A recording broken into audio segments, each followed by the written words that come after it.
Hey everyone, welcome to Reverse Homesteading. I thought I'd do a quick little visit to the garden as I usually do in the mornings to take the frost covers off. If you've been here before, you know I don't trust the weather forecast. And I saw this little beauty. My very first blueberry blossom here. So that's my blue rose. I don't know if they usually flower early, but this one is extra cute because it's the first one at my new place since I've been in the tropics. And this, I saw this, we've had some windy weather. After straightening my Australia plants last week, all the others are fine. So I've used jute twine, and these are fiberglass poles. I just got them because I thought they'd be good to hold the nets up, and they probably still will be.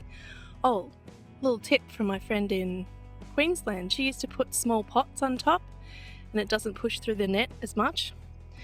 And I'm thinking that we've got a natural fibre here and we've got a not so natural pole, so it's more grippy on the wooden posts, and they're fine, they haven't moved in the wind, but this definitely has. So I'll fix that up, but I don't have a lot of time at the moment because I'm due somewhere else. But I thought I'd show you the different kinds of flowers we've got in the garden at the moment, just quickly. We've got our cauliflowers. Look at them go. We've got about 5 flowering now.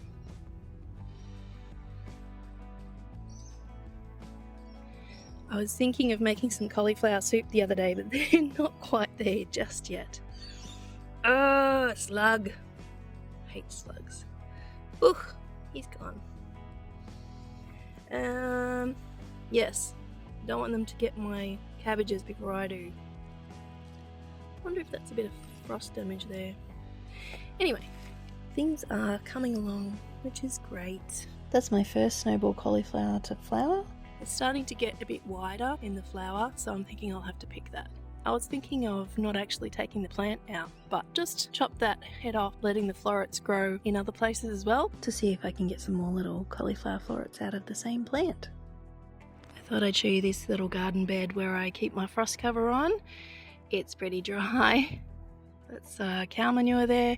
I did water yesterday, but it was a sunny day even though it was cold, and because we had rain overnight, it's easy to think, oh, that's fine, everything's all good, I can rush out the door.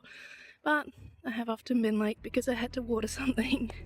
These are my little lettuce seedlings. They're starting to stand up straight since I planted them, but it's quite dry over here, and you can see the difference between the ones that have had enough water.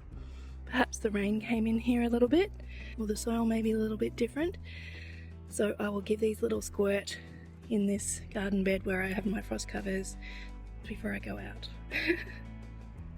I looked out the kitchen window when I got home and I saw this. I fixed it this morning before I went out. So this is going to be an ongoing problem, I would say, especially as this it's not even connected, and yeah, poor little tree's leaning now.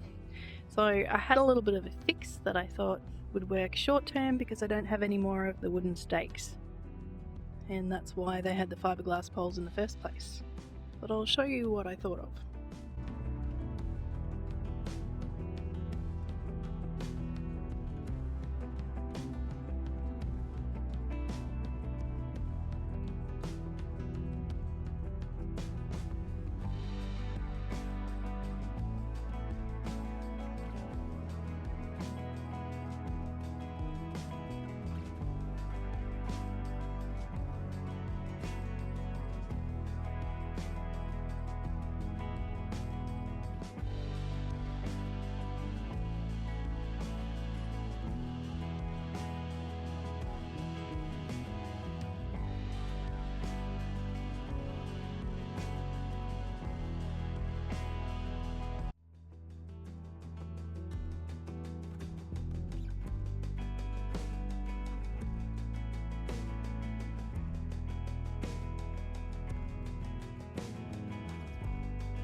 Well, that is so much better.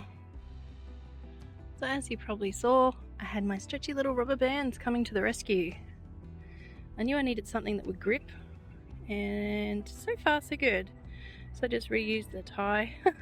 Not that you really need to reuse string every time, but yeah, just brought the rubber band around and tied it off with the jute twine. So we shall see how that goes. We had a bit of rain while I was out. I was out locally. A bit of rain, a little bit of wind, but it's just crazy how I came home and it was all wonky again. I guess the ties were loose. Anyway, another job done. I wanted to have a brief chat about nets and the different kinds of nets. There's a lot of talk on the internet about birds and bats and trying not to catch little creatures in nets, which is great, but you also have to have the net ready for what you need it for. So this nowadays is called a bird net. Not sure why. It used to be called an insect net. Bird net used to have openings about that big.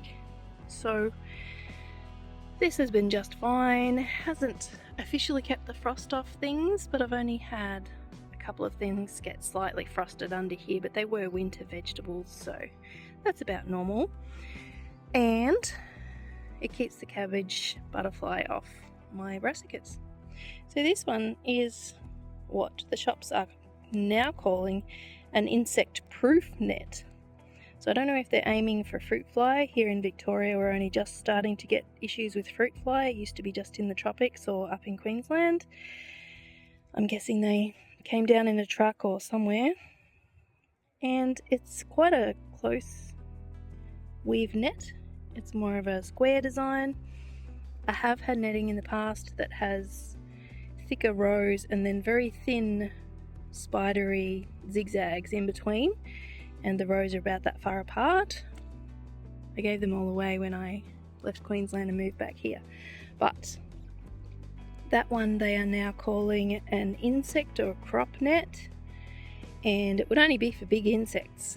This one is one that I would prefer, especially if you're trying to get rid of fruit fly in your garden, or at least the effects of them, and that's the one I would recommend. But I'm also wondering how much light it will let through. So I'm going to do some little trials here. I won't bother with the zigzag style netting for now, and that's what we're going to go with for fruit fly protection. I want to just show you the progress here and my little bunching onions or potato onions. Look! I saw some green, but I didn't really investigate yesterday, so that's exciting.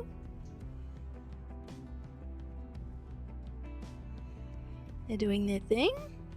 All of the Swedes or rutabagas here are doing quite well, and the mini bok choy is still a bit munched, but we'll be able to harvest some leaves off there soon.